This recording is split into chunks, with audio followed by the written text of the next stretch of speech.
Oh, shucks. Look at what the cat hauled in. It's Ben Hameen from HMG. Let me begin like Chuck D.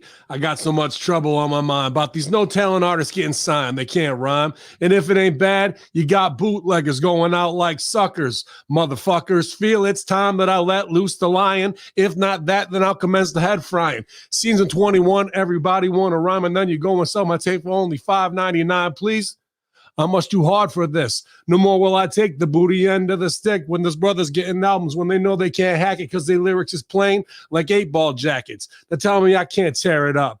Go get yourself some toilet paper because your lyrics is butt.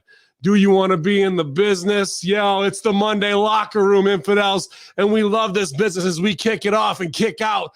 From Flu Manchu, it's Hacker Hameen on the ones and twos, and we're going to have RBV and Ted running in soon. YOLO! Oh, good morning, HMG. Hope you're doing well. Hope you had a good weekend. I was just in the Udio with Who You Know and just editing all weekend long, man. Great, beautiful people content. Very excited about the launch of Larry Hankin stories, patreon.com/Larry Hankin, legendary American character actor that we're fortunate enough to partner with. So, more creative opportunities. Unfortunately, I got hit with some bad stomach flu Wednesday, Thursday, Friday, and I was right out of it. So if, I was silent on the mic, I tried to tweet as much as I could, man, but it was a bad look, and I spent most of the weekend kind of kicking out. But if you want to learn how to drop 5.5 pounds in 2 days, ask me how. I'll let you know for sure.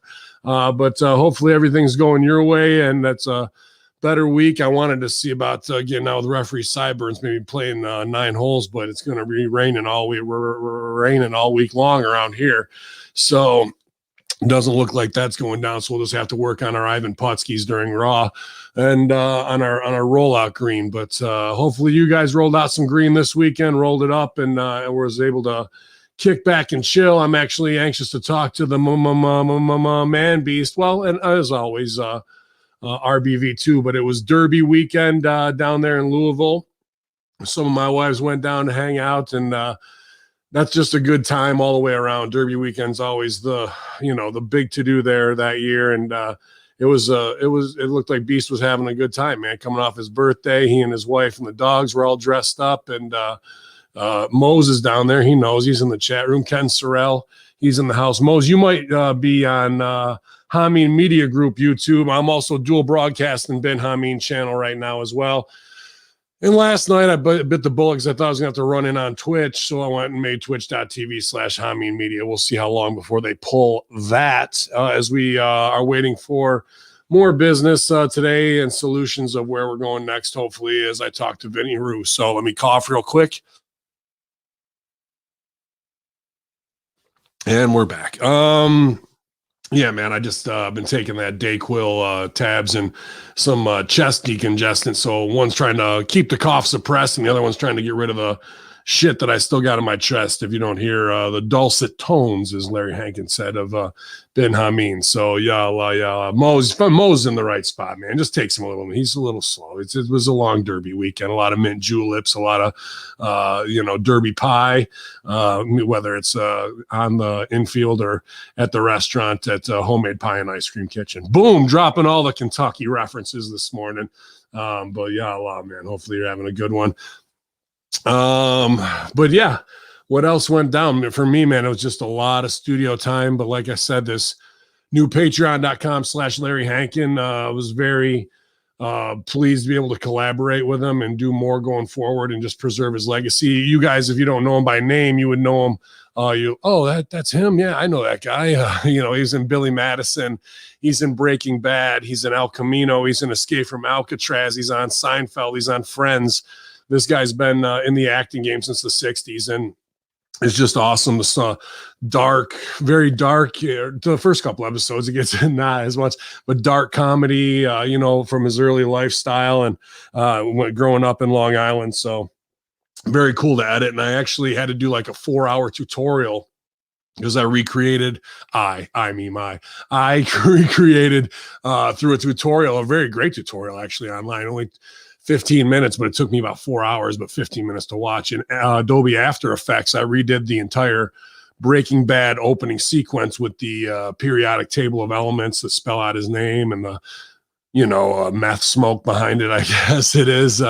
So it was cool. And then I did a 1980s close because he was also on Family Ties. So for this episode, he's been on Star Trek. I mean, this guy's done it all, man. So I'm really excited to branch out, not just out of wrestling, but comedy, get back to some of my roots. And this guy was with the originators of improv, the Compass Players in the late 50s and 60s. So I'm excited again. Cough button. Spit take. Yeah, so we got some headlines while we wait for the boys to run in. Not a problem. Big news that really, cross over with HMG, because even though they're not supposed to talk about it, we've talked about it plenty. Whether it was my interview with Joel Murray, which was just, a phenomenal 25 minutes that I got to spend. I'd like to have him back too once this launches. But our own Stevie Richards has been working stunt teams for this. I think he stunted for CM Punk. You'll probably see him in the Battle Royals. He's done a lot of work all the way around. But Starz has announced the premiere date for the upcoming wrestling drama Heels. The series is going to premiere on August 15th at 9 p.m. Eastern time. There will be 8 one-hour episodes in the first season. So Heels follows two brothers played by Stephen Amell, obviously Cody's good buddy there, Green Arrow, and Alexander Ludwig, as they fight in and out of the ring for a Georgia-based pro wrestling promotion that their father left to them when he passed away. As noted, CM Punk's also a part of the cast as a wrestler named Ricky Rabies. Wow. Heels will be produced under Paramount Television, Lionsgate TV, and LBI Entertainment. Starz also released a new trailer today, which can be watched below. You guys can find that. Just look for Heels on Starz. I'm sure you can check it out. And big shout out to Luke Hawks, man. Like, he's in the show, and Hawks always looks like $1 million, and so does his son PJ. But it's going to be on Starz. Heels on Starz, August 15th, 9 p.m. So I'm sure we'll have a big, you'll hear all about it as we lead into, that. And hopefully maybe we can even collaborate and make some revenue off of promotion, But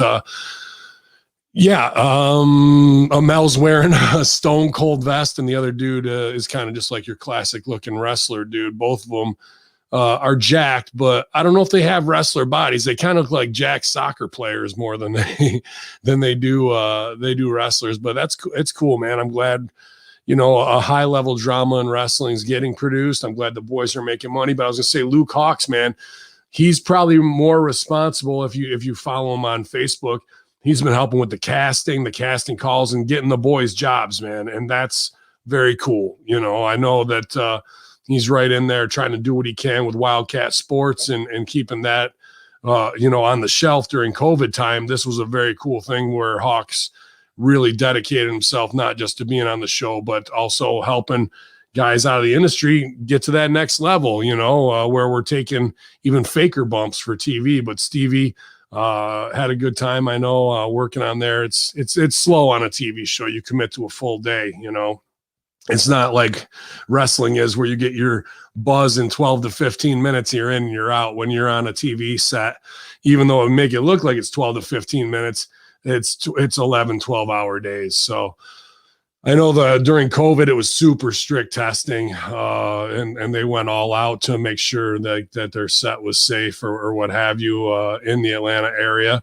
And I'm not sure if Cody's on this or not, but like I said, plenty of connections in-house from Luke Hawks, Joel Murray, and our own Dancing Stevie Richards. So excited to see what that does, man. And maybe it'll start a trend. Anything else in this story? No, it looks good. Let's see what's next. Triller's Ray Flores reveals details about his new MLW commentary position. First, I want to just put this guy over, man. Ray Flores, I was lucky enough to work with him in Chicago a couple times, have him call some of my matches. What a pro this guy is. A great voice, great look, super respectful, but one of the boys at the same time, man. And he just gets it. Like that's one of those guys that's not a diamond in the rough that needs to be polished. He was ready to go, and it's just where's my opportunity? You've heard him on various MMA fight leagues. Like I said, he would call the big shows for Blitz and plenty of other wrestling promotions. But this guy's a seasoned pro, so another 15-year overnight success. But Wrestling Inc. manager Nick Hausman, you might have heard of him, recently sat down with Triller and MLW broadcaster Ray Flores on a recent episode of The Daily. He said Court Bauer is a guy that I used to, Flores says, Court Bauer is a guy I used to work with at Combatus Americas years ago, and Court was brought on as a creative mind behind the scenes as a producer. So Court and I will have stayed in touch, and I love what he's doing with MLW and the entire roster. I love the uniqueness. It's fresh for sports entertainment. We were talking. I go, how do I get involved with MLW? I reached out to him because I'm like, I love what you're doing. I'm a pro wrestling guy at heart. Bottom line is this: I'm a pro wrestling guy at heart. I'm a big boxing guy. Julio Cesar Chavez Sr. is like a god, but during that time I was a little Hulkamaniac too. I'm not ashamed to say that. I grew up watching Gorilla Monsoon, Bobby Heenan, Gene Okerlund, Howard Finkel, guys I look up to in terms of how broadcast, not just sports entertainment wise, but broadcast. Those guys were legends and will forever stand the test of time, dude. This guy, like I said, right there it is. You might hear him do all this other stuff, but he is cut from the wrestling cloth. This goes on. You can go to WrestleInc and check it out if you want to. Cough button number 3. Got him. Because this is long, but definitely I think this is one for the good guys, man. Ray Flores only enhances the matches. He sounds not like Morrow, but he's got that big fight feel, and that's what's awesome when he calls your matches. I remember watching back some of my Blitz stuff. And just to hear him on the mic, it's like, man, this seems so fucking cool. And, we've had good announcers. When I'm in OVW, it's very Southern. But not anymore with Gilbert. But when it was Dean and Bolin, it just sounds like Southern wrestling. And that's fine. And, up north, 2CW had great announcers. In Canada, they do too. But, man, Ray Flores, you just feel like you're stepping into a UFC event when you're going to the ring. Very, very good dude. And I can't say enough good things about him. Congratulations. And also, I don't have this story up here, but I saw a buzz over the weekend. MLW and WWE possibly crossing over. Dude, this Ray Flores guy, if WWE sees him, they're going to snatch him up because he's that good. I mean, right away, he's undeniable. So that'll be interesting crossover. And shout out to Contra Unit, my boy, the Almighty Sheik, kind of reinventing himself with that, with Tonga and all that stuff. And I think that's super hot heel squad right now, like one of the cool ones, kind of how Young Bucks were when they took off with Bullet Club. And also I think Rich Holiday, I think that's huge too. I wanted to see MJF, Rich Holiday, and those guys in a squad together, but with WWE, Rich Holiday's a great Northeastern indie worker. When you see him, he's just a blue chipper. You know what's up. He works the gimmick online perfectly. He doesn't go into business for himself ever. He's a good heel, and as a kind of in shape heel, he just has that frat boy feel about him.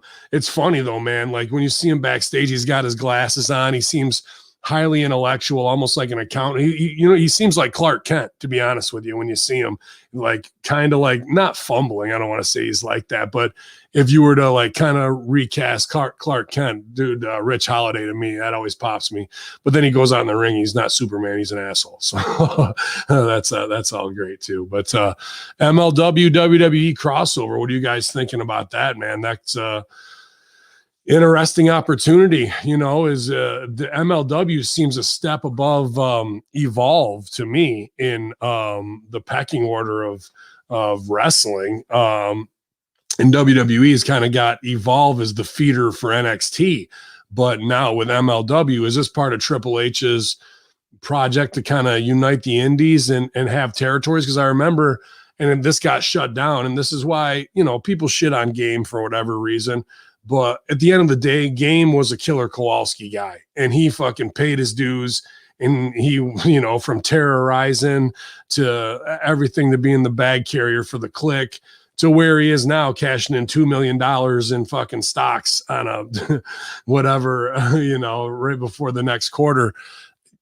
I've heard plenty of stories about the shady side, but that's when he came up, dude. You had to be a fucking Jack the Ripper in the locker room to get over, and look at where he's gotten with it.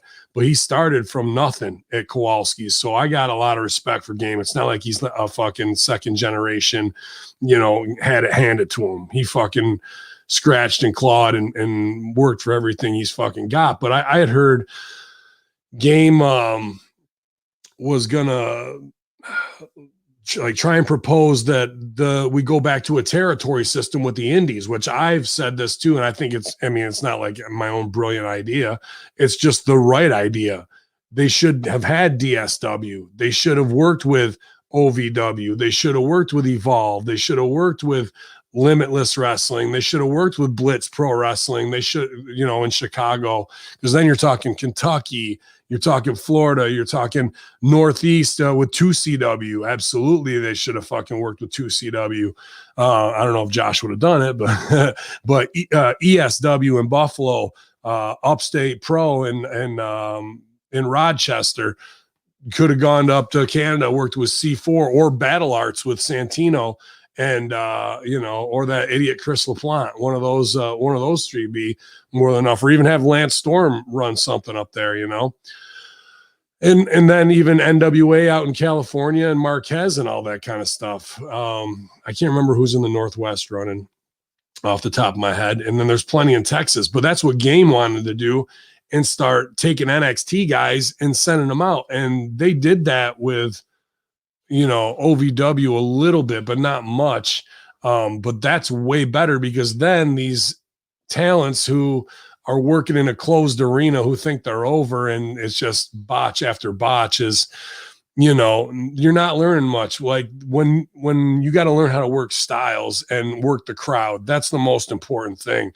And, when I would watch a lot of this stuff, they just are going through the motions. There's no crowd now, but even before that, they're just going through the motions, where even though I might heat on, Undisputed Era and whatnot a little bit for being whatever they want to do and get your shit in, I know guys in that crew who've toured the world based on the indies trying to go over. Bobby Fish has done all that. He's worked every indie. He's had his ROH run and shit and worked all over. So he was ready for TV. A lot of these talents they're signing are not ready for TV. And it takes 5 years of working, at least 5 years, 5 to 8. You really don't get it till about your 8th year, to be honest with you. And by then you've kind of passed your prime of when you can get signed. And I'm not trying to shit on Bobby Fish, but that he got signed later too, and unfortunately got injured. But the guys, that guy knows how to work a crowd and get over because of all the road miles he put in. Kevin Owens is a great example of that, but I think that would have been great if they would have just let Game do what the fuck he wanted to do 5-6 years ago and build that. The indies will be way stronger if you could have 1 or 2 WWE NXT talents on your show, and you probably wouldn't even have to pay anything for them, because they were sending, OVW was developmental, but they would send guys down to do our Six Flags show, Shelton Benjamin, Mick Foley, Benoit, fucking Finley, Jerry Lawler, that helps with the draw. Definitely helps with the draw. And then, they would do autograph signings and split the cash with them. And that's great. But it helps build the whole foundation of wrestling. And that's where Game is an original worker.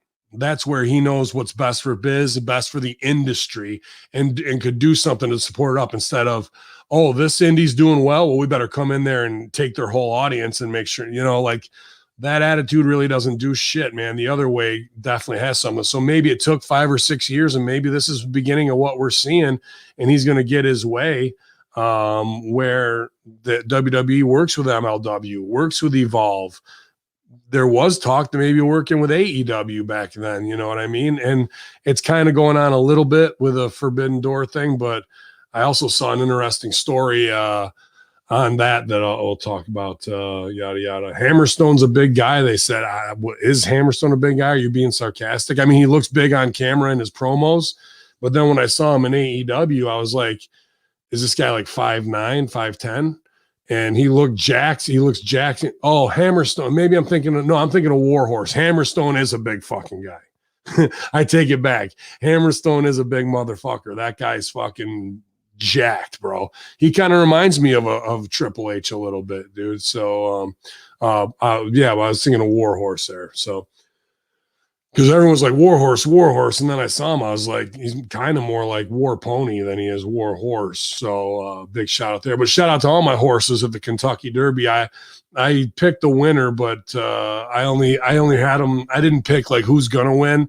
I picked who's gonna finish in the top 5, and I picked 5 horses, and 3 of them finish in the top 5 on dollar bets. So bet $5. I think I walked away with like 12. So it was $7 win. So. Yeah, Hammerstone versus Brian Cage. That'd be interesting. I'm surprised WWE isn't trying to sign away Brian Cage. And, with that, you could get Melissa Santos too. So, but what are they going to do with him, at the end of the day? Brandy Rhodes says Cody has no clue what he's in for when their baby arrives. Okay. Brandy Rhodes, a chief branding officer at AEW, is well aware of the challenges that await her husband and Cody Rhodes as they prepare to welcome their first child. This kills me. In a recent interview with People magazine, Brandy said that Cody had no clue what he's in for, and she can't wait to watch him change a diaper for the first time. The main thing I'm looking forward to is watching him change a diaper because he's going to be very meticulous and detailed. I know he's going to get peed on. That's pop. During the interview, Brandy also explained why she and Cody decided to fill their unborn daughter's room with Disney memorabilia. This kid hopefully will like Disney because if she does, she's got it made. We absolutely love it. Only makes it such much sweeter that now we're going to have a child to bring into it and see the wonder through their eyes. And there's plenty of People exclusive photos of the new baby's room. I'm sure you guys saw it this weekend. I don't know, man. Like they're Hollywood, right? Like Cody's on TV shows outside of AEW. I get it, what they're trying to do and cash in on their celebrity. But to me, this is third rate, not that they're first rate, but third rate Kardashian bullshit that have set up these models to pimp out your fucking newborn baby for whatever they're getting, 75 grand for the pics, fucking all that kind of shit. Like,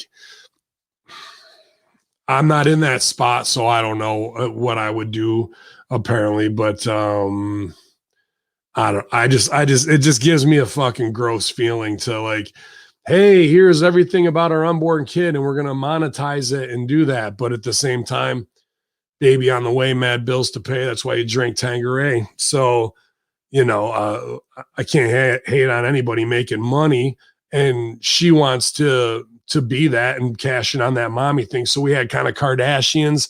Then in the wrestling world, we saw obviously the Bellas do it and kind of set the model. Then Miz and Maurice did it, and now here's Cody and Brandy. And it's just kind of like, because Seth and Becky are going to do it. I'm sure Charlotte and Andrade are going to do it. And I just fucking kind of hate this model, man. That Hills, the show, the Hills of just pimping your whole life out, dude. If, unless they came with the fat check where I was like, all right, this kid's college is paid for because of it. Like, there's some things I think that I would want to keep to myself and, my baby's bedroom and fucking and all that kind of stuff is something I'm just not really down with it, man. But whatever, dude, if the check's big enough, everybody's got a price for the $1 Million Man. That's just kind of how I feel. And the selling out of your fucking personal life and pimping out your unborn baby a little bit is a little cringy to me, man. But you hope Nia and Reggie do it as well. Well, that'll be good. This room is an ode to roast beef. I put some hams on the wall. Hopefully the baby likes ham. Yeah, dude. Another interesting Cody thing where they were kind of working this weekend, but it was pretty stiff, is QT Marshall posted a picture of I'm not sure what kind of car it was, to be honest with you. It might have been a Lamborghini, but or a Ferrari. I'm not really up on it. But it was like his dream car, and was like trying to shit on the fans of like heel on him, like this is something you'll never have. Hashtag blood and guts, whatever the name of their fucking next pay-per-view is. And then Cody comes over the top and goes, you mean that car that you had to ask your best friend to borrow for money for a down payment, and while you try and flex on the fans to show that you're whatever, that's little dick energy or whatever the fuck. And I was like, and then he hashtagged the fucking thing, but put some extra stuff on it that won't even trend. So it was interesting, like kind of real Twitter shoot, even though we know it's a work, like I don't know what you guys thought about it, but I look at that and I go, I hope this is just him taking a picture of the car in the lot, because Stevie's talked about that. Pop me, Jared Cantor was Aubrey on the hood of the car too.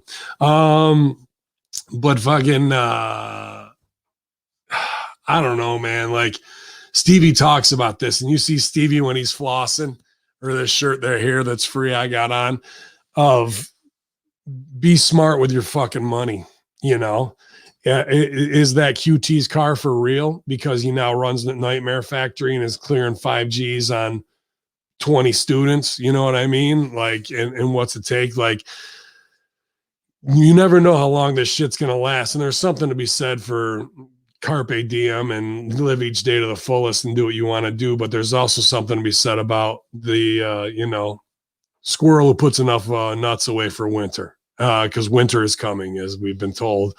And I don't know, man, that flexing and shining, it just isn't me. Like if he would have bought a brand new F-150, which whatever they're going for, 45 grand. Now that's kind of like in my mind what a man does, or what have you.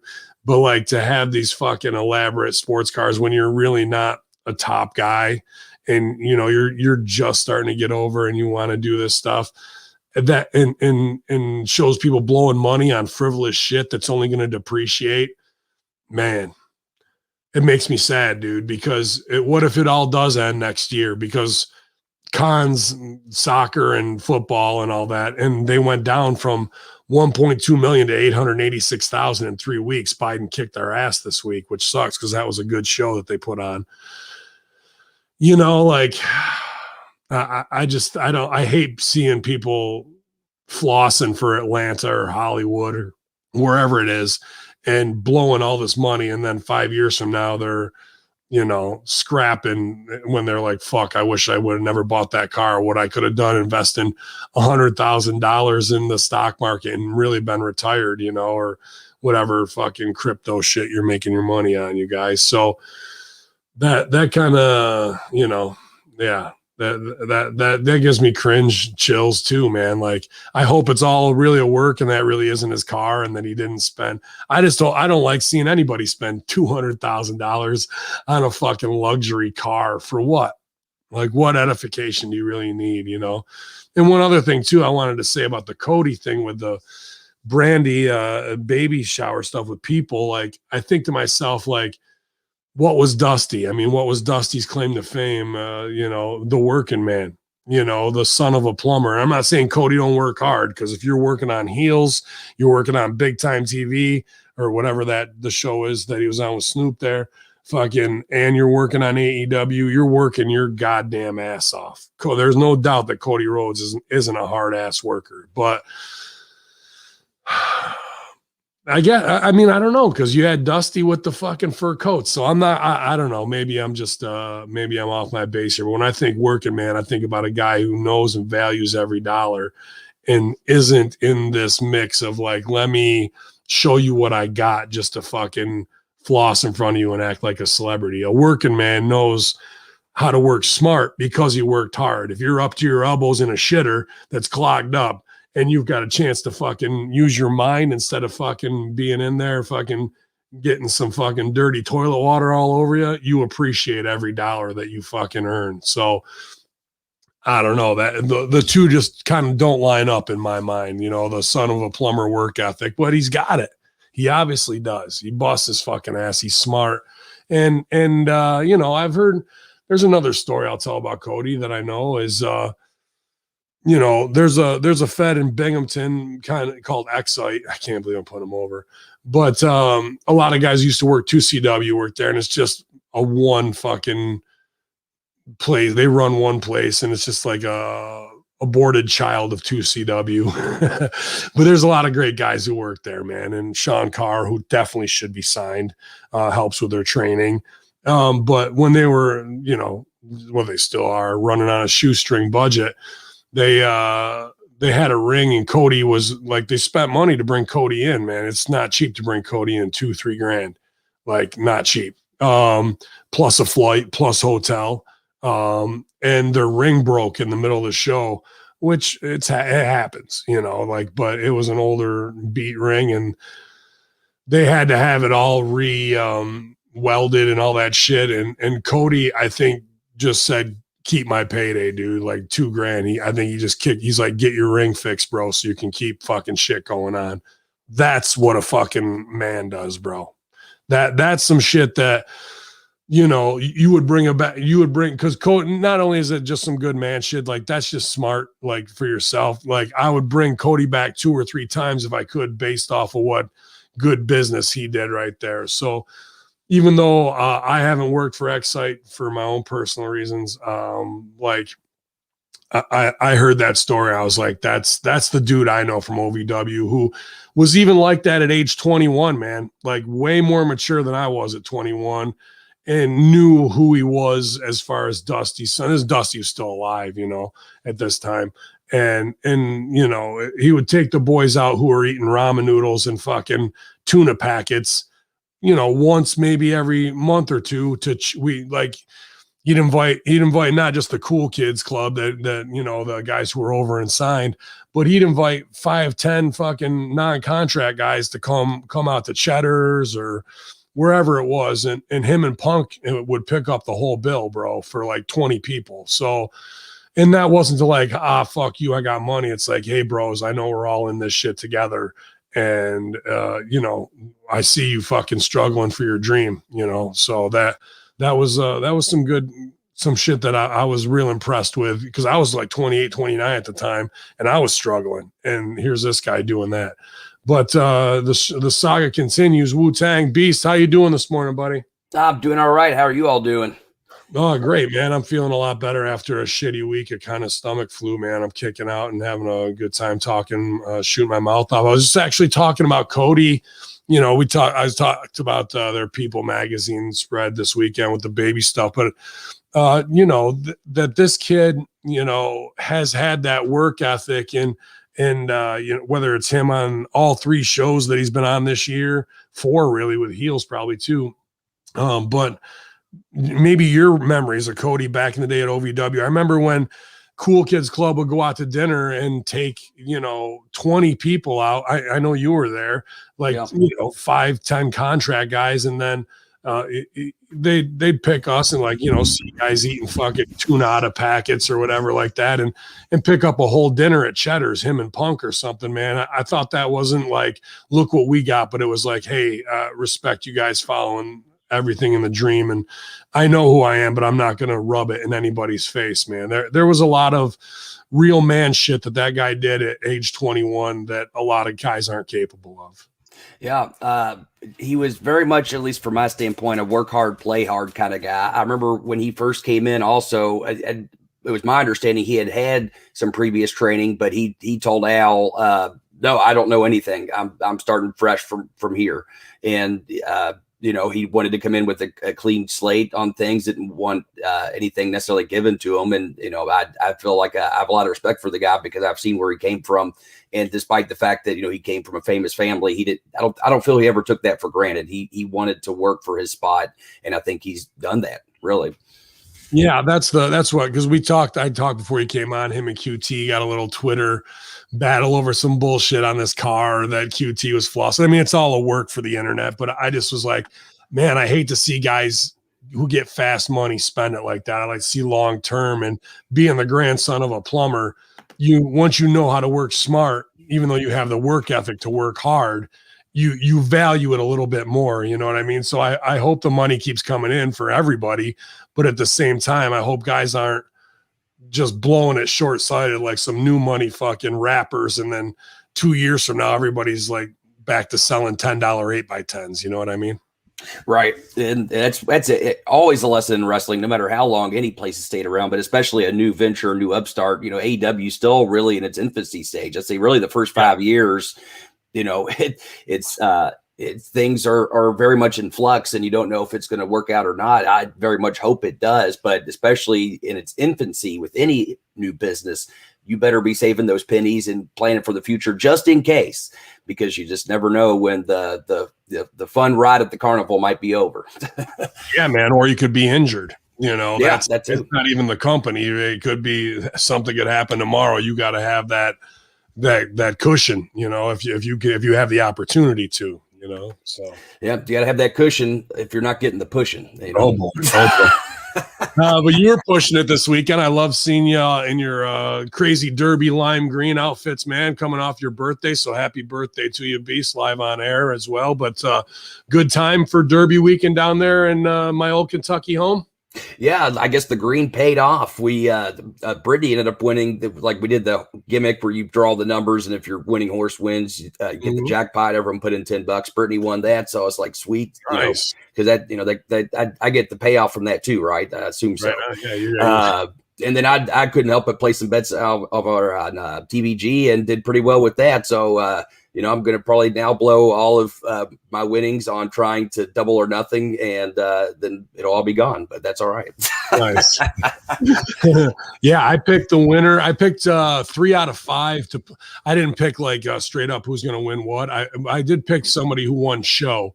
So that was a nice little payday on $1, but just my dollar bets. But I hit 3 out of 5. So nothing crazy, like 117 or whatever, but you know, for not knowing and just placing.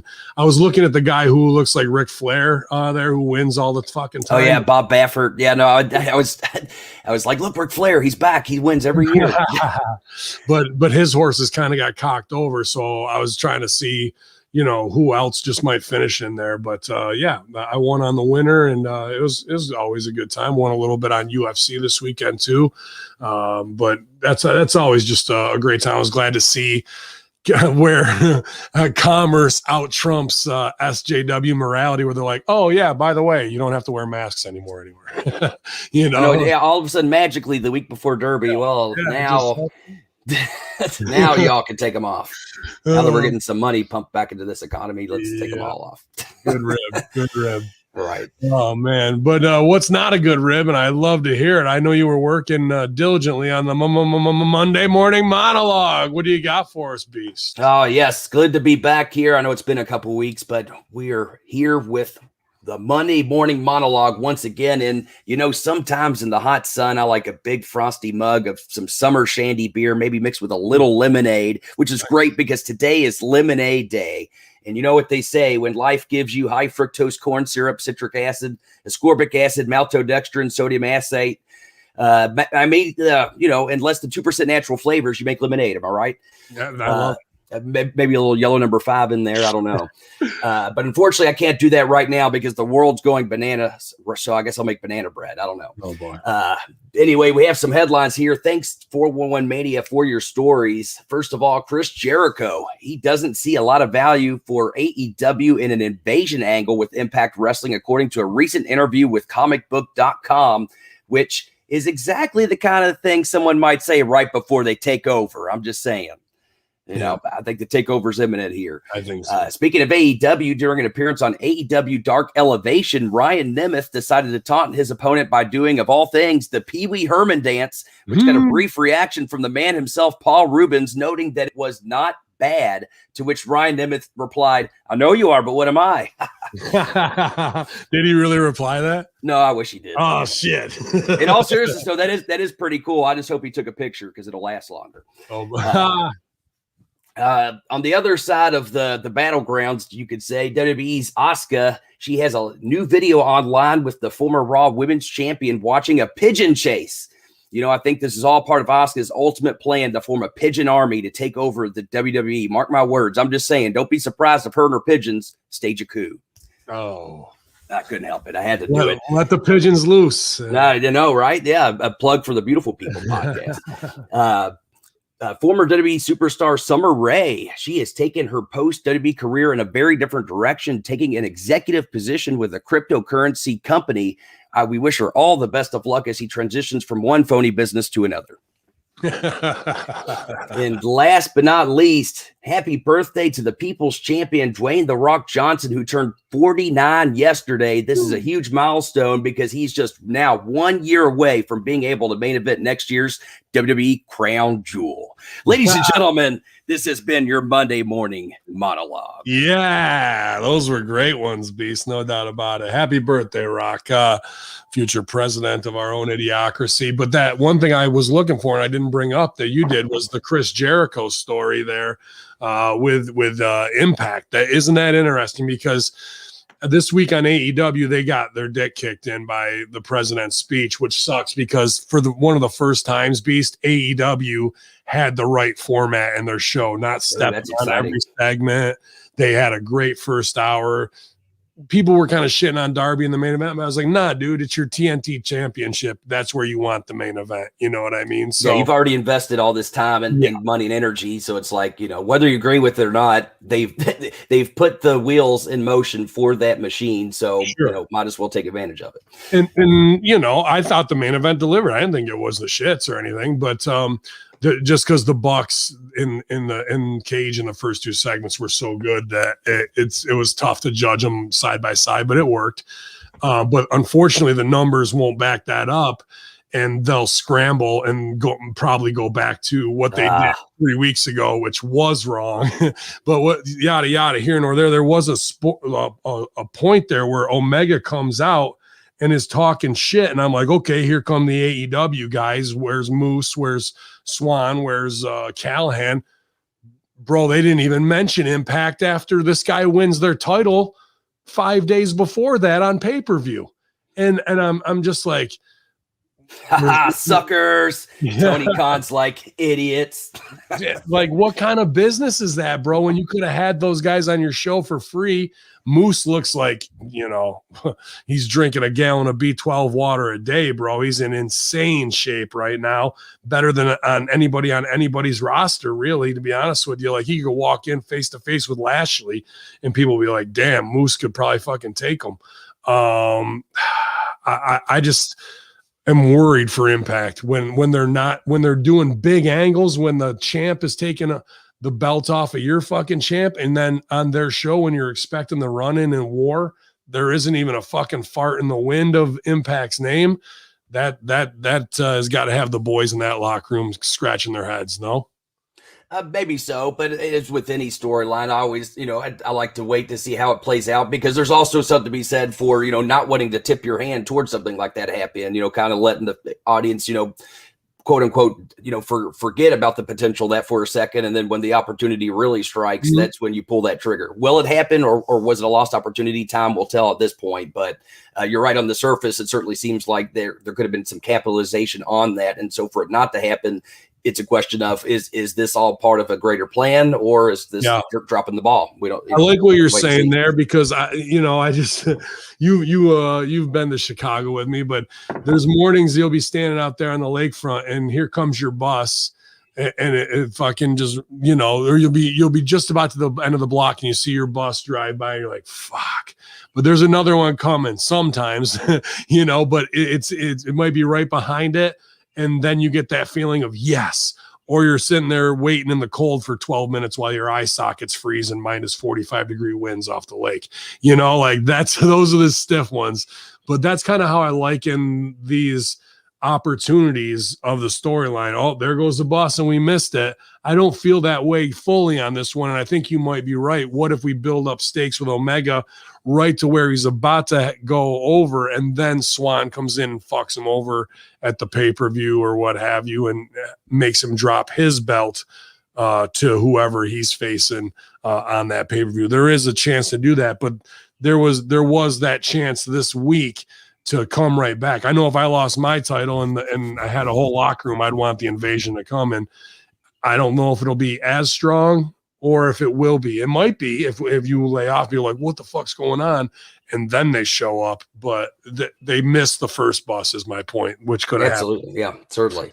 And there's also something to be said for, you want to make sure you dedicate the right amount of time and energy to that. You said last week's show was a pretty good show from AEW's point of view. So perhaps, from what they had written out in storyline, that it, seemed like they didn't want to add another piece to that might, I guess dilute the effect of it. You know what I mean? Like you really want certain pieces of business to really shine on a television show. And so by adding more, shine spots or spots to highlight, you're essentially kind of, diluting, other pieces of business that might need to be done that day. I don't know. I didn't see the show, so I'm not sure what other business took place at that, but that's also something to consider as well. Yeah.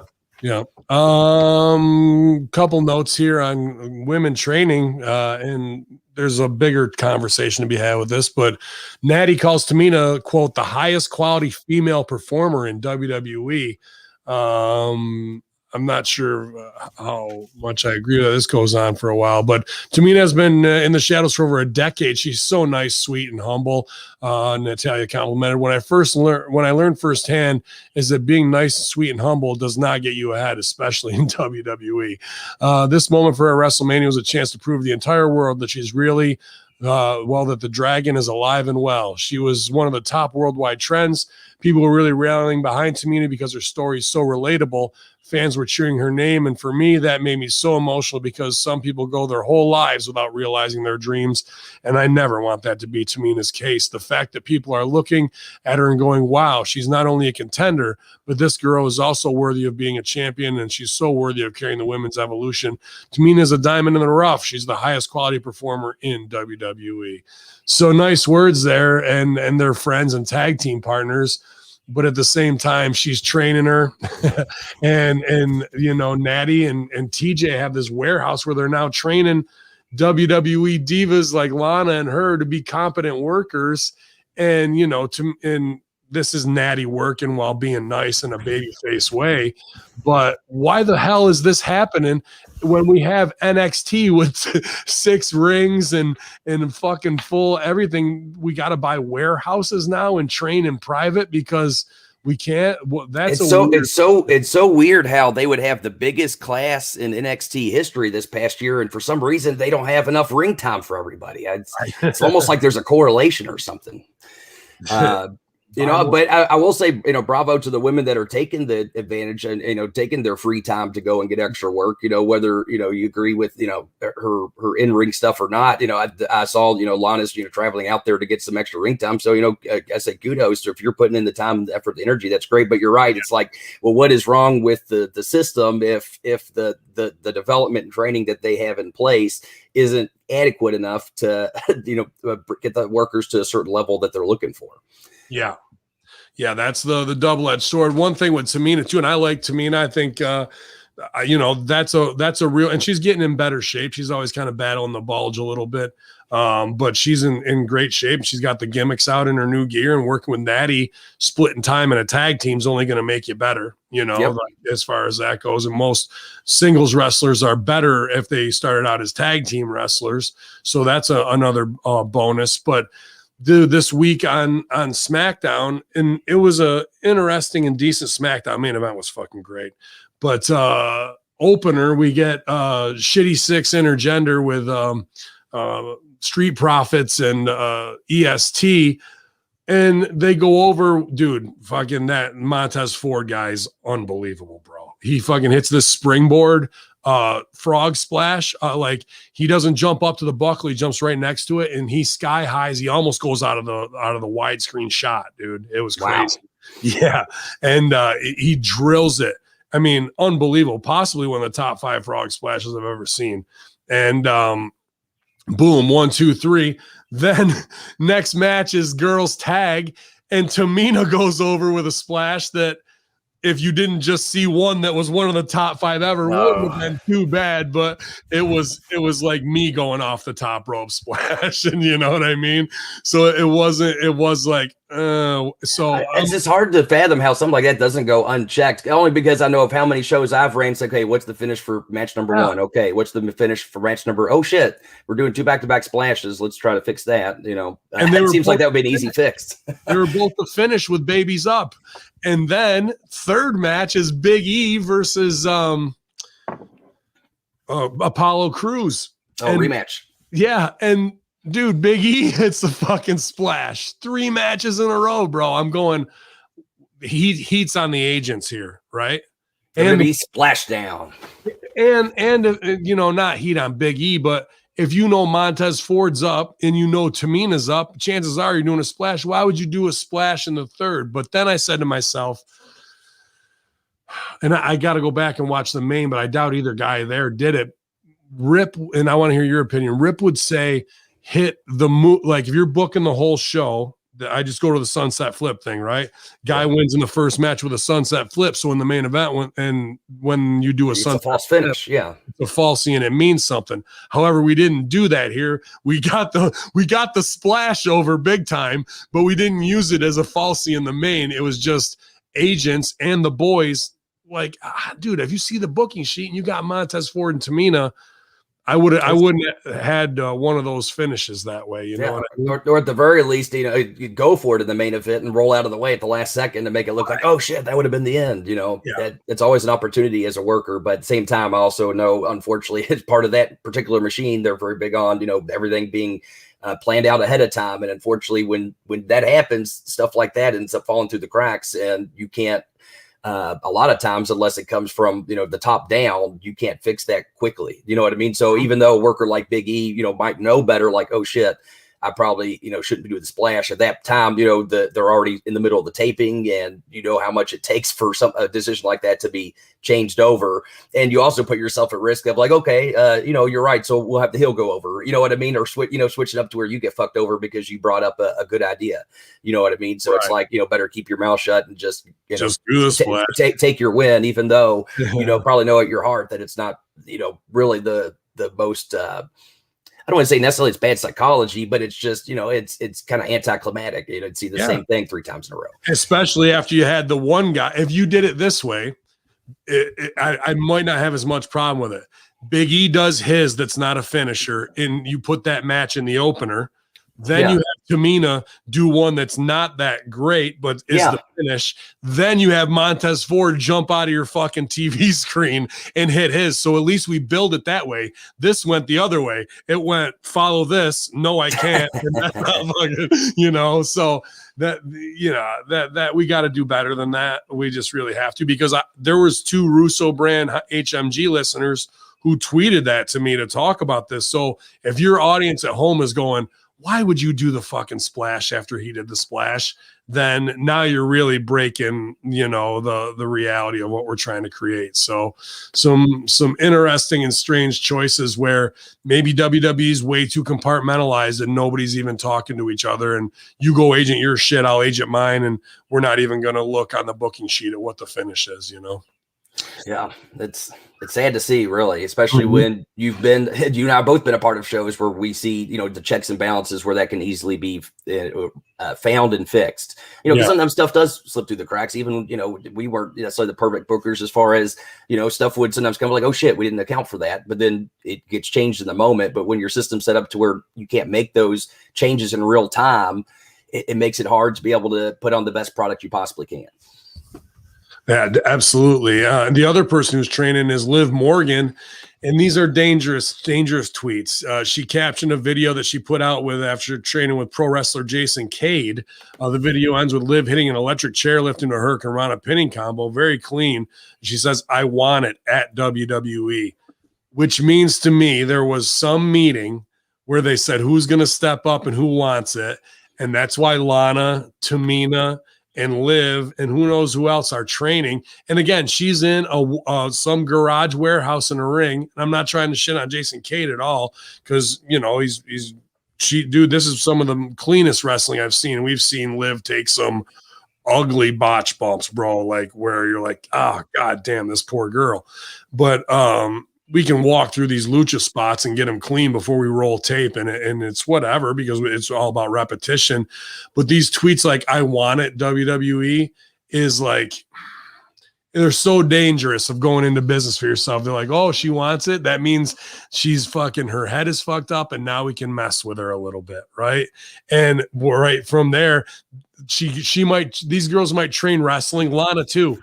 this gets out where they're doing these vanity. Look how good I am now training in a garage with somebody who's a non-WWE coach. And WWE's going to go, what the fuck are they doing going into business for themselves? Guess who's going to be valets for the next 2 years? Liv and Lana, after they learn how to wrestle, right? Like they get to the level of finally being competent in the ring and not a danger to themselves or others, because they knew that they had to go take these extra bumps to get decent on TV after being signed for 8 years. And then WWE is going to go, well, here's the fucking real rib. Now you're, in an angle with whatever in a love interest where you're going to be with Reggie the sommelier from now on. And not to mention, it always goes back to those old rules that are, always still to be followed. Show, don't tell. If she were to take the opportunity to get better and all of a sudden started, showing up each week and visibly be better, that's going to turn a lot more heads than saying, hey, look at me, look what I'm doing. I think you're potentially being asked of you, what'd she say? I want it. Are you going to would be half surprised to they stick her with a gimmick to where she comes in and it goes, I want it, and then gets killed or something. You know what I mean? Yeah. Like that. That's it. And here's the thing. As long as they've been there, they still don't understand it, or they're in the bubble and their heads are that messed up, because what did they just do with the Iconics? You had Peyton Royce that they thought was going to be the breakout new sexy star, and she cuts the thing on Raw Talk or Smack Talk, whatever it is afterwards. Yeah. The impassioned, I'm better than every girl, and I want Asuka. And they're like, oh, you do? Okay, go have a match that's, one of her better ones. It was still, B-. And then they did a run in on the business of the end. So fuck her little push and match. And then she's not heard from again. And her mom went into business for him, like, give somebody else a chance. Like, oh my God, bro. Like, couldn't be any more tone deaf to the people you're working with and what they really want from you, to where they know they got you by the fucking nips and they can fucking lead you wherever they want to, bro. Speaking of, I agree with that wholeheartedly. I was trying to pull up the stories you were talking. Did you see Carmella also make a comment about the, it's like, well, what's going to happen now with her push?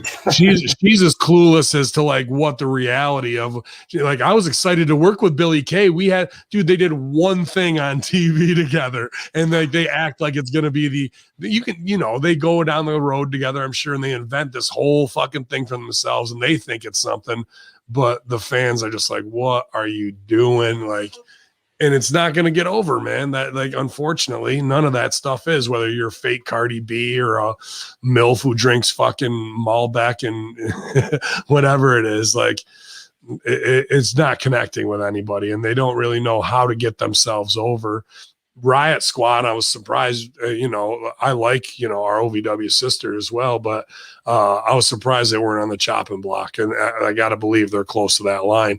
And especially if she's with Bo Dallas, who just got released, like, they're going to want to cut. They're either, well, maybe that would, keeping her would entice them to fuck with her more, which is what they love too, That's true too. They always like to separate the parties and then see how that goes. Yep. As a guest out in WWE's After the Bell, MVP talked about his relationship with WWE champion Bobby Lashley and why it works so well. The 47-year-old said the reason is because their characters resemble who they are in real life, just dialed up a bit. He says, I always tell young and upcoming professional wrestlers, when you're trying to play a character that's not really you, it's going to be difficult, and fans can register that. Sometimes it's not even consciously, it's subconsciously. They pick up on it.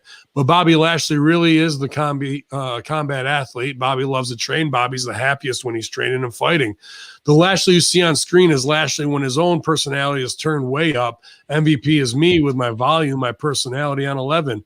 If you look, the reason is that's the reason why he works so well. He goes on to put over The Rock and Austin for doing the same thing. I agree, man. Slick, cool black dude who can fucking is street smart, who did real time and knows what a hustler has to do. That's what MVP really is that, maybe not the ball in character, but I like this version of him as much as any other one that I think he got over. I remember his stuff with Matt Hardy was fucking great, dude, to be honest with you. And Lashley is just an undeniable human being. You're not going to look at that guy and go, no, you can't do that, because he can do everything. I just don't know what we can do with this guy. Yeah. Where's the money written on him? But I mean, you turned up as a Southern guy. You're obviously a doctor, a very intelligent man, and a hard worker, but at your root, you're still a Southern redneck. Oh yeah. I drank a lot of bourbon and beer over the weekend for sure. Yeah. And that's what Ted the Trailer McNailer really is, turned up to that nth degree.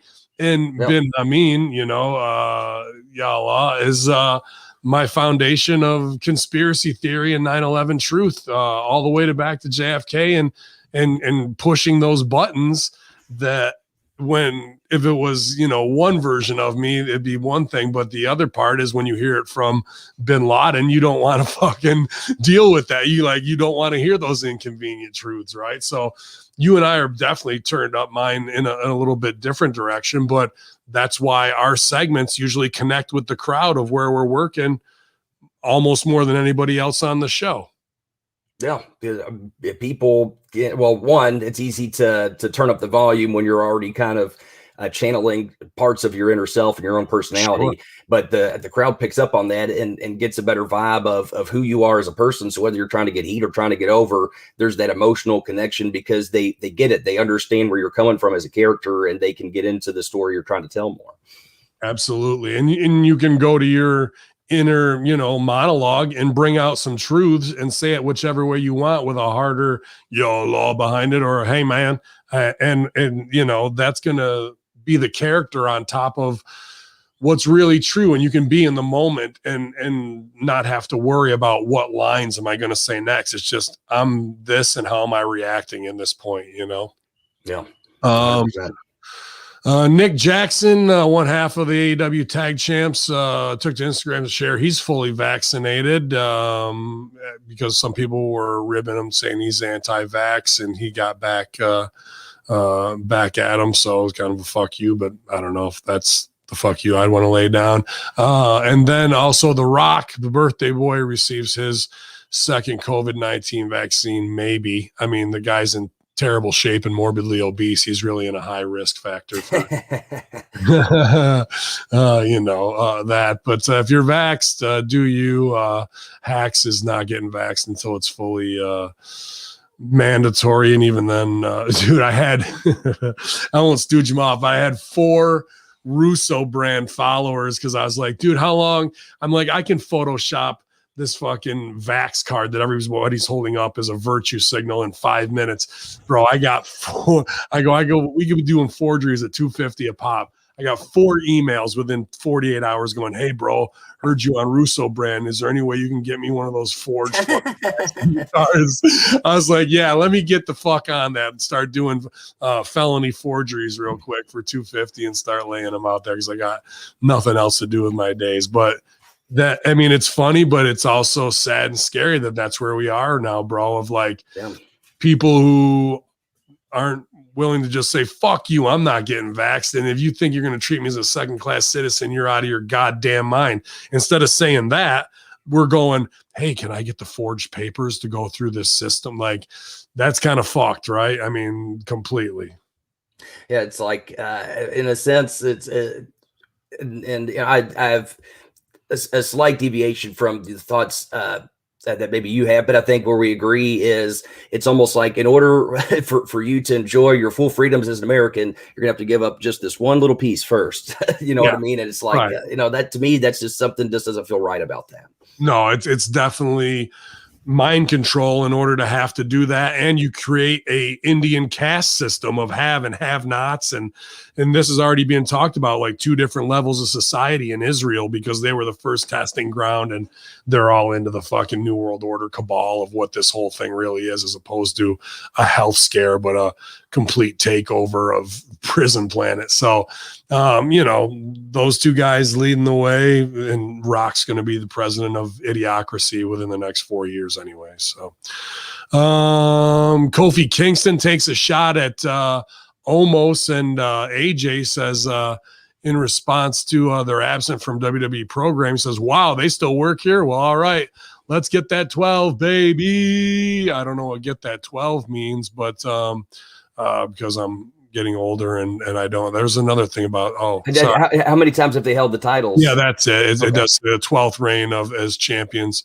Because Omos and AJ have been off too, and there's a couple other people been off TV, and I've heard they say health reasons, but does that mean because they won't get the COVID vaccine with WWE behind this big push that they just took them off TV? Because we know AJ is a conspiracy guy. He is a fucking, dude who has been vocal about that kind of stuff. And I don't know about Omos. I can't speak there, but I could see that being a possibility of like, you don't want to get it? Well, fuck you. You're off TV, bro. Kofi clapped back at both of them. Boom, boom. Got him. Yeah, man. Yeah, they're gonna. Yeah, I don't know. They'll probably put it back on him again, but there's something weird going on. Another dude I wanted to bring up in that is because we talked about kind of going into biz for yourself, and that gives them an opportunity to go, oh yeah, you want to do that? Well, now we can fuck with you.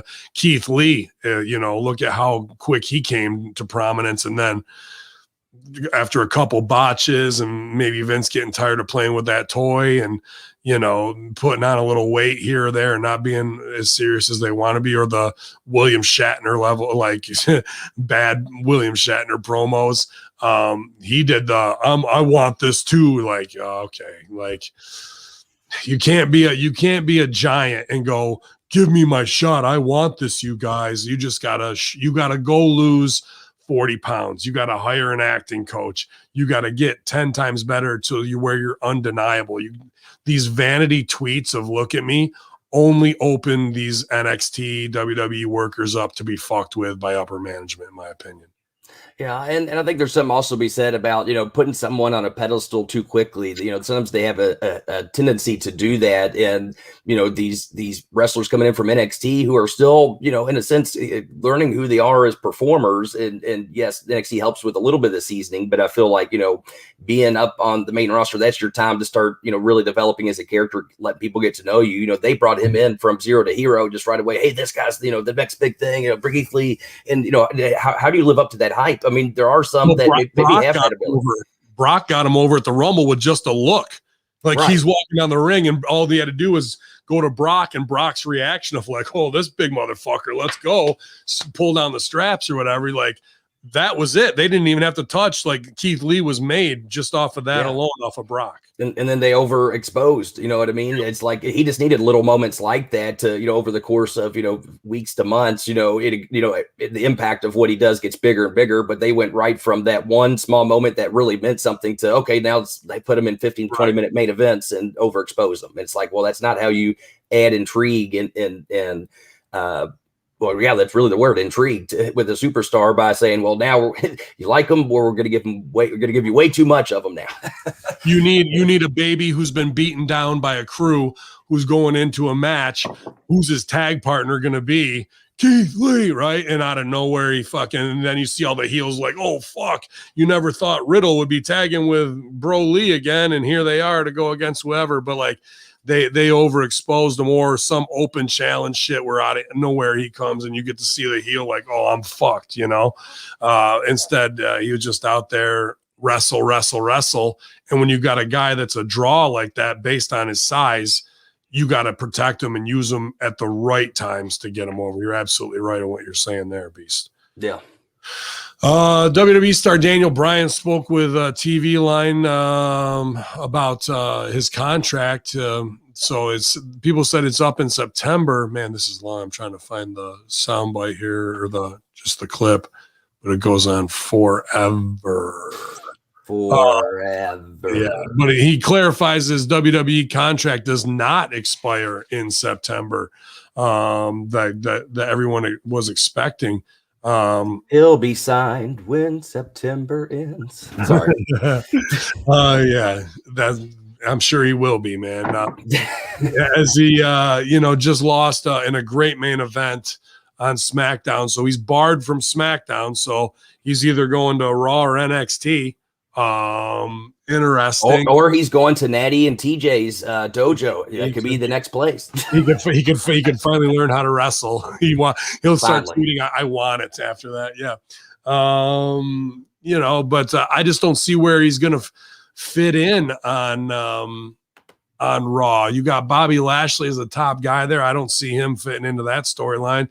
You got who's your IC champ over there?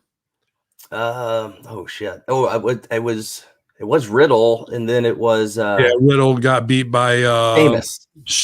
Sheamus. I don't really see the money draw there, and then there's not much else heel wise of anybody to really be messing with him. Unless he's going to try and do business for guys like Mustafa Ali or something like that. I don't see him mixing into the Celtic Warrior or the Drew McIntyre storylines at all, man. So that was an interesting thing to put him up but maybe he will go to NXT and do something cool with Killer Cross. I could see money there in helping Cross get to a new level. And I'm all about, having seasoned guys go down to NXT, because that's the only way you get better is working with people better than you. And so if anything, that would be a great opportunity if that's something he wanted to do at this point in his career, because, to get in the ring and go with these young kids, if anything, I feel like it almost puts even more on your body, because you're trying to, keep up to a certain level. Granted, it's your job as a worker to slow down and grab a hold and say, easy, brother, let's right. wait for the spot.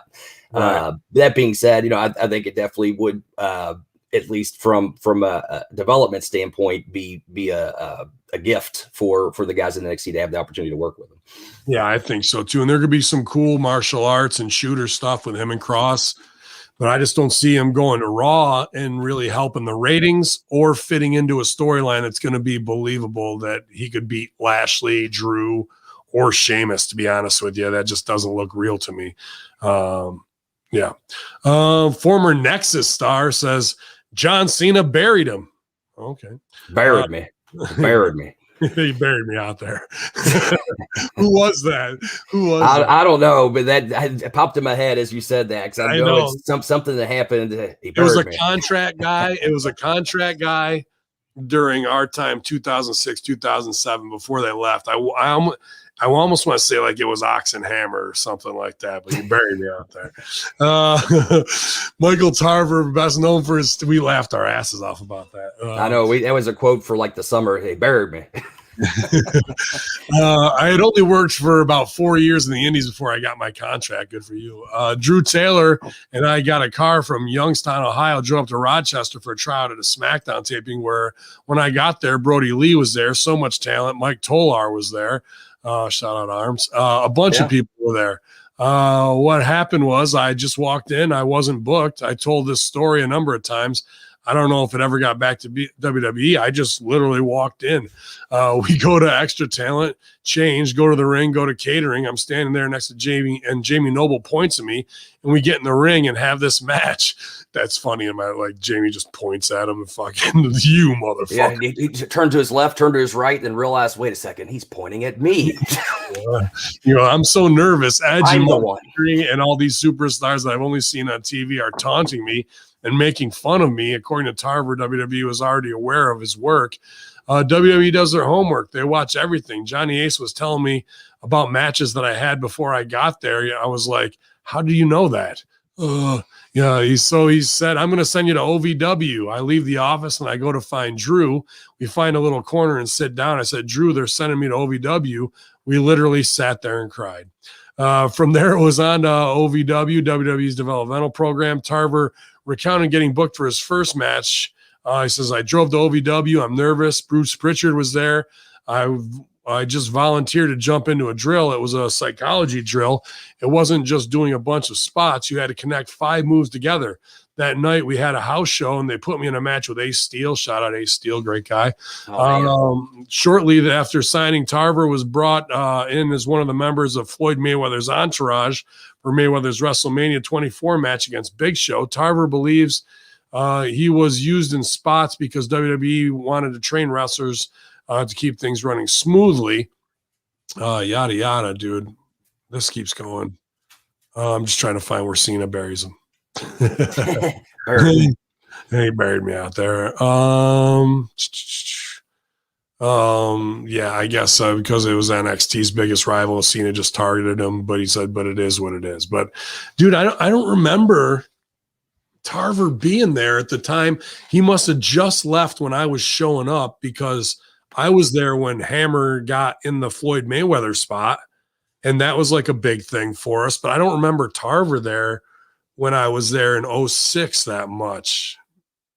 Yeah, I don't feel like I don't really remember him either. I mean, he may have came down maybe for a couple of weeks because that happened often where someone would get sent down there for Maybe I a do. very very quick moment. Then it's a bigger moment for the person themselves than for people that were there for a long period of Right. time. When you're there for over a decade, people that are there for a month, it's hard to remember that Mhm. sometimes.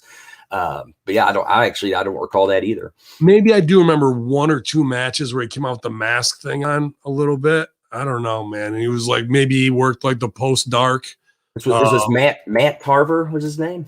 Let me see here. I think Michael Tarver. Michael Tarver. Okay. Yeah, Michael Tarver. You know, definitely a I really don't good remember chipper. him. He was in Nexus, and that was when I remember all of us watching Nexus together too, because Stu and those guys were in it, and fucking Ryback. So weird, man. But I guess just show up and get a fucking match and walk in because they know all your shit. Sin Cara on how says Latin American talent are not given a chance to succeed in WWE. Since Andrade requested and ultimately granted his release earlier this year, the conversation about WWE's treatment of Latin American talent has been resurrected over the years. Many have criticized how Hispanic wrestlers have fared in the company, mentioning how main event caliber superstars would go months without appearing on TV. But formerly Sin Cara, Hunico detailed his frustrations with the lack of prominent Latino representation on WWE. He says, I never wanted to get into this conversation, but I feel like we do need to now, Cinta said. It's true. With everything that's going on in the world, the Latinos or Mexicans can never really join forces to do something powerful. It's always been other people. You see what's happening nowadays when Black Lives Matter movement started. It was great to see all of them join together and do something positive for everybody, but the community. And when that happened, everybody in WWE was a champion, right? Bobby Lashley, New Day, all those guys, which is great. They're good friends of mine. I love them. But what about us? We want a shot. We want an opportunity. You realize certain things. Now that Andrade asked for his release, they kept Santos Escobar as champion last week. Now they took the championship off him and they made Raquel Gonzalez champion NXT, which is great. I understand, but why do you have to wait until something like that happens to give an opportunity to Latinos, to Mexicanos, Mexicanos, but because something negative came out about your company?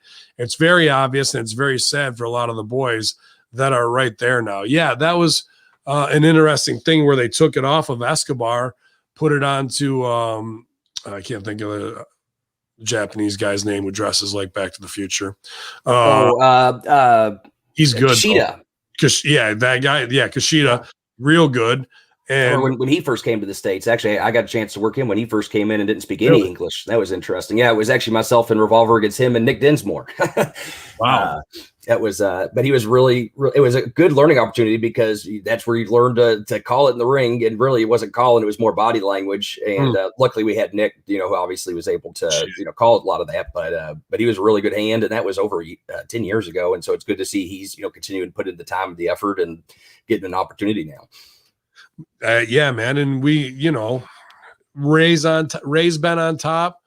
Dominic. As much as they don't want to probably acknowledge it at the time based on what he's done outside the ring, but you look at Alberto Del Rio, who they were pushing as a top tier guy not too long ago, and so you always see the world through the lens that your world is in, and so I don't necessarily blame him for feeling that way, but I think on the other side of that coin, I will say the Latino community is becoming more and more a growing subsection of the marketplace in the United States. And I think it is underserved to a degree. And I think, in essence, it would behoove WWE to, and as I use the word behoove, to focus on that market and continue to grow it, just like they're doing their other markets with, trying to get into, the Asian market and the UK and every other, place where wrestling's popular. Bad Bunny, right? I mean, that's a stab at it to some degree. Right. Yeah, you're right. Absolutely. Absolutely. Yeah.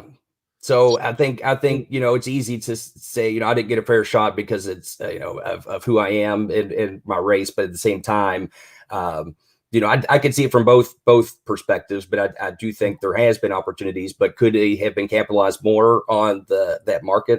I think so too, as well. What do you do to get them to get? I mean, and this is Conan's told the story. I use it on Master Shoot because, overt racism stereotypes in wrestling is what I do. And it popped me.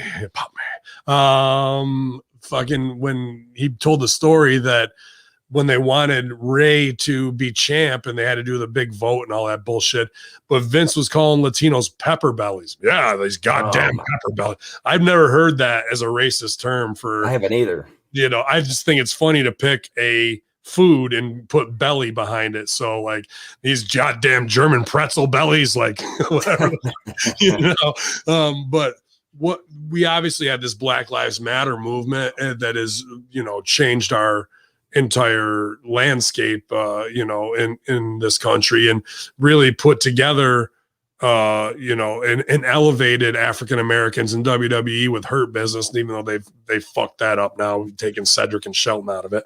But for a minute there, we actually had an elevation of, what was kind of treated as a second class race in the wrestling world, where we had to, why has there never been a black champion? Oh, we have to put it on Kofi to do this, that. Not that he hasn't earned it, but at the same time, it took the prodding, and what do you do to take the power out of Vince and Bruce's old ass fucking stereotype racist hands to craft a Latino group so it's not flamenco dancers, it's not fucking dudes on a John Deere tractor, it's not just luchadors fucking with a piñata, like what do you do to really give some Latino brown pride, and what archetypes do we take from that's not like they jumped the border and we need a Trump fucking level heel to battle the Latinos, to get that over. I'm just trying to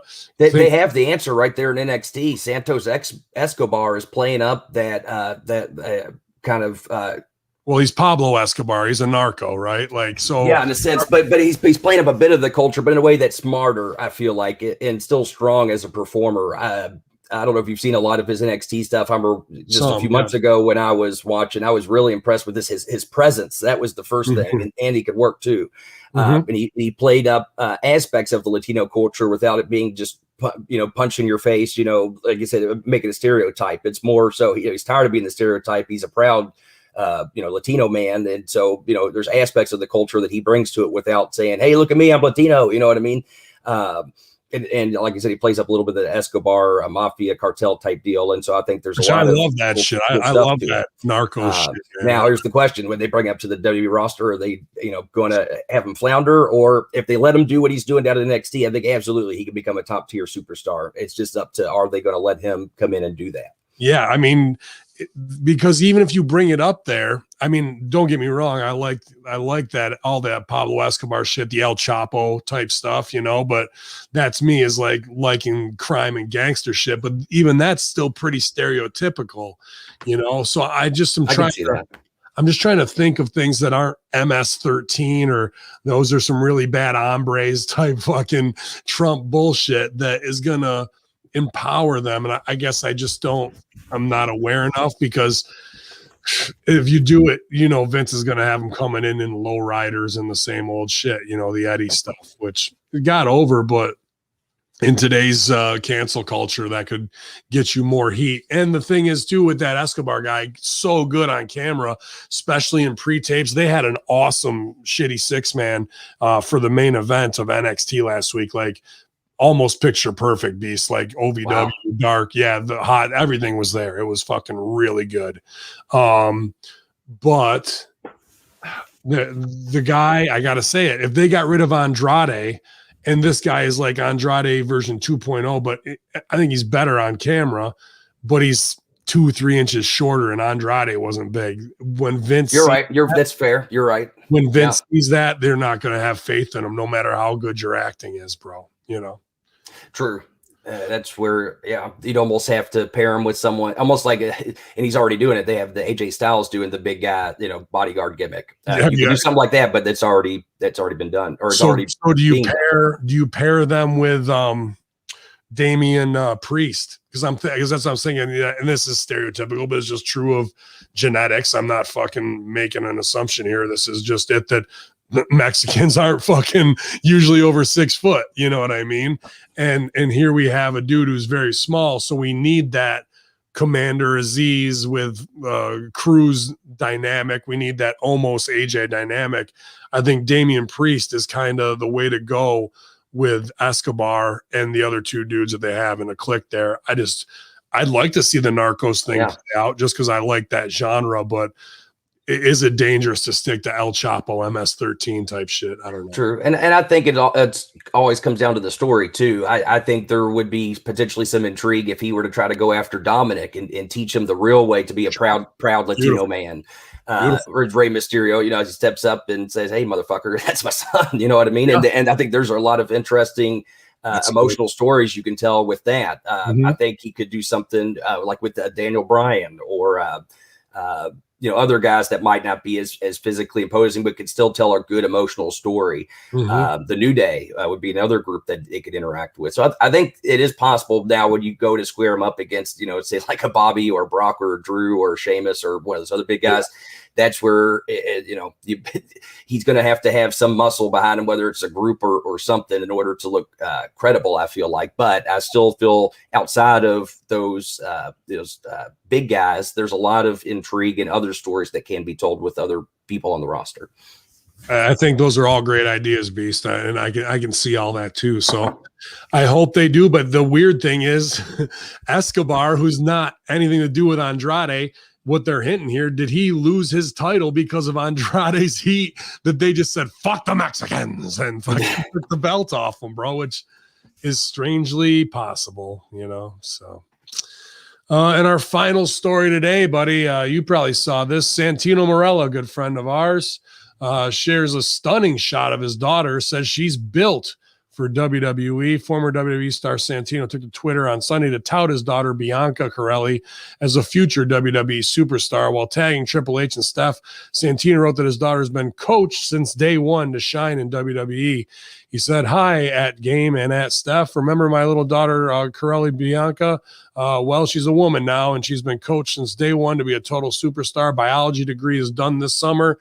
Then she's ready for her time to shine. Bianca Corelli is presently training at Battle Arts Academy to be a pro wrestler. She previously attended WWE tryout in August 2019. And a very sexy and stunning picture of this young lady who's in incredible shape, knows judo. That's one thing a lot of people don't know about Santino, that he was an alternate for Canadian Olympic team judo team. Yeah, world class judo. Fucking badass motherfucker, dude, no doubt. But never the sweetest guy that we probably know. Who came on his own dime and is a rip guy and got over fully. I got a little story to tell after I'll let you say your positive words. I think absolutely that this girl should be in the mix there, no doubt. Yeah, I was scrolling through. I saw the picture and I was like, "Whoa, who's that?" Then I saw the post and then I had to keep scrolling because I remember when he first brought her around as a 2-year-old girl. So I was like, I felt all awkward. I was like, I don't want to see her like that. I see her as a little. As Boris's daughter, I don't see her as, I saw her when she was like 7 or 8, right? Like right, exactly. So to see her in a supermodel pose, I felt all kinds of weird. But I mean, she looks in great shape. I've no doubt with Boris as her dad and showing her the ropes, Santino, that is, that she has the pedigree, if you will, to be able to make an impact. Oh shit, I'm throwing all the words out. He's getting them all in. And she's gonna be dynamite. No, but in all seriousness, I think she has all the potential in the world to be a superstar if that's what she chooses to do. I think she could also turn around and especially with the what she has behind her, she can do whatever she wants to do, more or less is what I'm trying to say. If she chooses not to go into wrestling and wants to go into acting or some other form of entertainment, I think she could be just as successful. She looks great. I think she has a good head on her shoulders based on what I remember back in the day, she was always very polite and, always seemed attentive to what Santino, would tell her. And, if she's continued to soak up knowledge after all these years, I have no doubt that she'll be great. Yeah. From martial arts to pro wrestling and battle arts academy, like, she's pretty much grown up in this shit, man. And obviously finishing her degree. So she's an educated woman as well. Man, I'm not going to name total names in Stooge, even though I did the other night on live, because I heard that story about that tryout in 2019 and that he went into the office afterwards and they were baby facing him. And he's, trying to get his daughter signed. And it may have been too soon, but like as soon as he walked out and cleared the corner, that NXT coaches were like rolling their eyes. Like, oh, I heard that. Yeah. And like, dude, that's the sick side of this fucking business, isn't it, Beast? Where you've got a guy who's made this company millions of dollars. he during the Hollywood era, nobody had more great spots than Santino, right? You could put him with anybody in the fucking acting world and get a good comedy sketch out of him. And even when they turn him into the cross-dress character, he gets it over $1 million, gets the Cobra over. How many Cobra fucking sock arm things did they sell? Plenty, to reinvent Mick Foley's thing.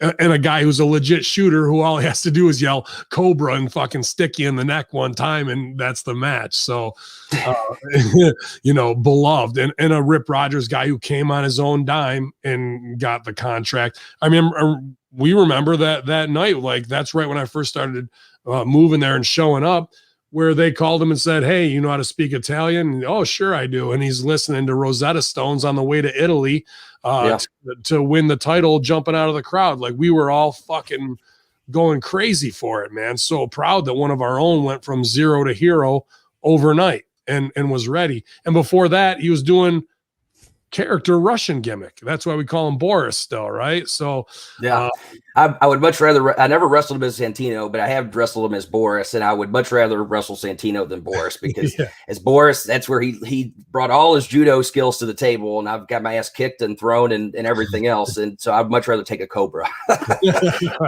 Yeah, all day, man. And I hope this time around. Unfortunately, those same people who are rolling their eyes are still in those same positions of power. That scares me. But that him going right at Game and Steph makes it an undeniable thing. Maybe he learned from Mick, of like, I'm not going to go around to these underlings. I'm going right to it because that was the other thing I was going to bring up. Mickie James talked about on her Gaw podcast about that she pitched for a whole women's division to be done. And the person who shot it down is still working there. So it wasn't Carano. So to me, that means it's either Bruce or fucking Ace. And they laughed in her fucking face and said Women's Evolution was the lowest rated stuff we ever did. And we're never doing that shit again. But should there be, like Game wanted to build with these indies, a shimmer shine type brand? And shouldn't Mickie James, and I was even talking to beautiful people last night, I go, I'd love to hear on this week's Russo podcast your thoughts, ladies, on WWE Women's Division. I could see beautiful people being great management, you know what I mean? GM, sexy, got all the fucking credibility in the world from their WWE Impact runs, and dude, they both still look incredible. So what guys wouldn't want to see them, and they can deliver heel level office shit if you want them to. So I could see a WWE women's division developmentally with Natty and Tyson maybe being the trainers, because Tyson's already agenting most of that stuff. He kind of took over the Fit Finley role. Yeah, it seems like it. Why do they go against the tide so much instead of fucking doing the right thing?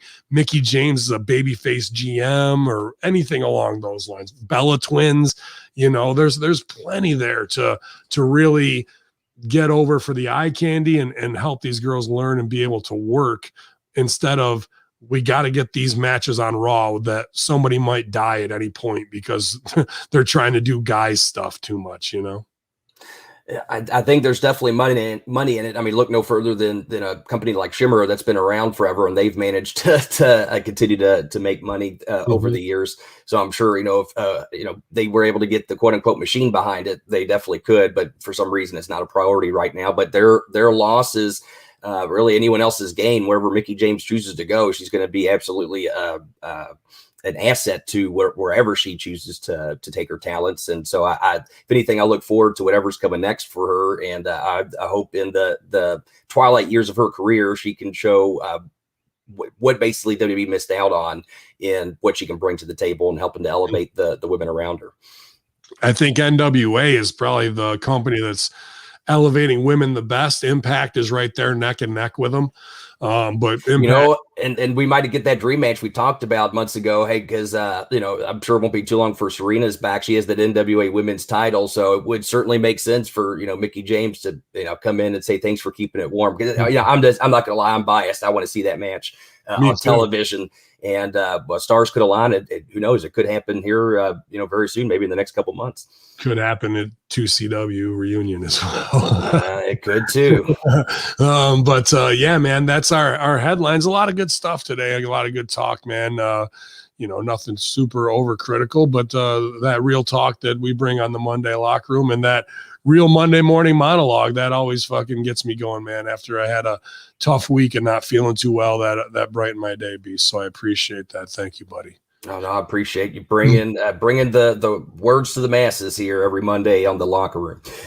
Yeah, we missed RBV. He said he was stuck in traffic in Cincy this morning. I don't know if he's got some old women he's pleasuring up there. He's making the rounds, the boy toy, and making some extra money on the side. And now he's got a. Well, I know he's working hard behind the scenes. We got that show, PWA, Pro Wrestling Alliance, May 15th in Greenfield, Ohio. If anyone's near the area, I'm helping to put together and agent the show. So I anticipate it'll be a fun, easygoing. Well, not easygoing. It's going to be hard hitting. Action. No, it should be really fun. And I know he's been doing a lot of work with that. It seems like it's going to be a really fun show, and I'm looking forward to it.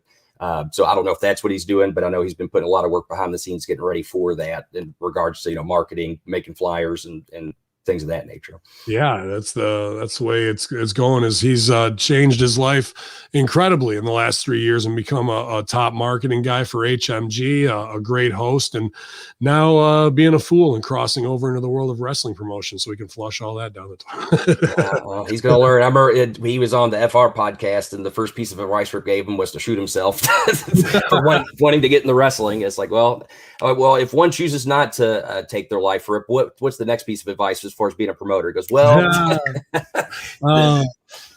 Oh, that's good stuff. FR podcasts have been absolutely great with Dylan Bostic joining in. We had I feel the heat. I feel like I'm going to get heat just from having Dylan, but at least he's putting out there, and I hope the fight happens with him and Janelle on this next one. He continues to double down on that, and I'll hopefully have that up later today. And we'll see what happens, but it's interesting how Joey Janela went from saying he'll blast him on sight to all of a sudden not wanting to have a fight. Don't tag me and I'm not gonna fight Joey Janela. Like, that shit just pops me. Like, I've put Janela over a bunch, man. I see a lot of young Chris Jericho and Janela. And who knows? And to that degree, maybe, I don't know, maybe he is working. It doesn't seem like it or feel like it, but maybe he is working it. It doesn't. He sold for that fucking video in the first 30 minutes that it was up, and then with the "don't tag me in anything anymore." Oh, okay, buddy. And fuck, you're asking for it. And then he wants to go over and get his shit and fuck Rip too. Well, you say fuck Rip, then you're saying fuck to the rest of us, to the sons of Rip. So you got to be careful who you say you're going to blast on site, because how far you want to take it. You going to blast me on site? Because I would love to see that shit go down. Everyone fighting on Twitter. Did you see Jim Cornette and Rebby Hardy clapping a little bit at each other? Ooh, no, I didn't. What's let me try to find it here. I got my phone pulled up. It was something where Matt Hardy had said something about being in the Dog and Pony show or something like that. And then, here we go. Matt Hardy originally said, sorry. Damn it. Now I can't really find it. So Matt Hardy, here's the first one. I finally got it. In the past, I've responded to some of his cult over their broken Matt Hardy hate. Talking about Jim Cornette. Yeah. Jim Cornette said, this isn't a gig, Matt. This is my real opinion since I'm done with this dog and pony show. It's a shame what happened to the business. I had great respect for you when you didn't teleport to other dimensions and change clothes in a fucking ice machine. That's funny. That's funny. It was funny. Then Robbie Hardy said, laughing my ass off. Clowns usually love the circus. What's wrong, Jim Cornette? And Jim Cornette didn't take too kindly to that, saying, dun, dun, dun. Anticlimactic now that I can't find it. I'm surprised she didn't go at him over the cuck stuff. Usually she goes right for the throat. Oh, he said, I was speaking to your husband, who I've known for some time. You obviously don't know me. Some people are intimidated by your tongue lashings. I'm not. Stay in your lane, chickadee. You're dealing with a professional. I don't play nice. So we'll see what happens. That was an hour ago. So the saga continues. Okay. Follow the Jim Cornette on Twitter, I guess, if you want to see the continuance of that saga. Gotta love the internet drama, the social media warfare. I guess, man. I guess nobody ever. I just try to keep my head out of the shots and just let everyone else let the flames fly. Why doesn't anybody ever say they're gonna fuck me up on site in the locker room? I just don't understand. That doesn't happen. I know, right? It's almost like they can't back it up. Oh man, roll tape. But yeah, it'll be an interesting week. Big Raw tonight, I guess. I don't know why I said that. It'd be same old Raw. And then they're doing Throwback SmackDown this week, nostalgia 90s shit. So I'm all about any 90s stuff coming back. Could be interesting. I wonder if they'll break out the big fist for the spot or not. But man, plenty of headlines to go through. We appreciate you guys tuning in here. Hameen Media Group waiting on just some business to drop with Russo to see where we're going next, man. Before we make that choice, make a smart one. Beast, any place you want them to find you, man, online? What's going on this week? You can always catch me at Ted the Man Beast, Instagram and Twitter. I am trying to be more active, even though I'm not trying to fight anyone on social media, but you can catch me at both of those, or Ted McNailer on Facebook. If you have any wellness needs, some of my physical therapy advice, you can reach out at bookthedoctor@gmail.com. That also goes for young up and coming wrestlers that either want match advice or want training. We also have the Grindhouse Pro Wrestling Academy in Jeffersonville, Indiana, that I help train at every week. Nice. I actually have a really, this is a bargain for wrestlers. I'm sure it's probably going to fill up. We have Mike Bennett coming down for a seminar, nice. Only $20. So to me, that's a steal. That's way, deal. Yeah, I'm surprised. He should have charged. In my opinion, I would have charged at least $50. That's just me. But still, for a young up and coming wrestler, it's a great opportunity to learn some knowledge from someone that's been to WWE and ROH, and obviously, can get in the ring and work. So it'll be a great networking opportunity, and I'm sure a great learning opportunity as well for any young up and coming wrestler that wants the opportunity. Awesome, man. That's great, dude. We'll keep promoting that. When is that going down, the Bennett seminar? This Bennett seminar is May 18th. May 18th. So you guys got time to get signed up, and definitely for that price, why wouldn't you take advantage of it? It'd be crazy not to. So I'm excited, man. We're launching a Larry Hankin project. The Larry Hankin story is patreon.com/Larry Hankin. Very dark and funny and incredible stuff from legendary character actor. You've seen him in Billy Madison, Breaking Bad, El Camino, Escape from Alcatraz, Seinfeld, Friends, Star Trek. So just the fact that we're branching out of wrestling and getting these opportunities and wherever that's going to go next, and the ability to market it this week, we appreciate all Hameen Media Group members helping us out, getting the word out there, using whatever hashtags and acting to kind of break out of the wrestling world a bit and expand is very refreshing, as well as got some business to do for Amber Neal in Houston today, and matchmaking and getting deals done for TV in Houston, which is crazy too, man. So thankful to have all of this new creative opportunity in-house at HMG as we get things realigned, and that's all good. I'm kind of glad we're having a little downtime, because I was able to help build the foundations of these new brands as well that really needed some focus. The Beautiful People podcast this week on Patreon is some red hot women's locker room talk at a Trump level. I'm gonna leave it at that. Like you thought grabbing by the pussy was bad. Wait till you hear what the BP's got going down over there, man. But Russo Brand Show was great. And also want to give a big shout out to at Frostbite BC or at Mandeer666. He's doing the animated Master Shoot theaters. If you're a Hameen Media Group Patreon subscriber, it's on there. It's also on Russo's brand as well. Taking what we do on Master Shoot with the Raw and SmackDown after Raw and SmackDown review, and animating them, which is not a slow process. There's a lot of production time and artwork into it, and they are awesome, man. So you can get those on Russo TWC Patreon or Hameen Media Group. Just really want to appreciate him for applying his artistry, as well as all of our Hameen media staff, Kaz and El Plaja doing tons of video work, RBV and Matt doing tons of tweets and marketing, Stevie Ray TV, Matt doing a lot of video editing work that way, man. Just really inspired to, like, even when I'm feeling like shit, like, man, I could lay out for 2 days because I got a great team behind me, but I got to get up and keep pressing forward. So appreciate all the HMG staff, man, and all the hosts from Wednesday Locker Room and Colin with the A Show, and obviously Damian Sandow and April Hunter, a great follow on Twitter. They were on with Billy Ray Valentine talking conspiracy. And dude, you thought April Hunter was sexy before, bro. Her mind is on another level of being awakened to what really goes on in the world, and that makes her even hotter, to be honest with you. Well, same with Damian Sandow, makes him hotter too. Yalla Beast, I had a good time, man.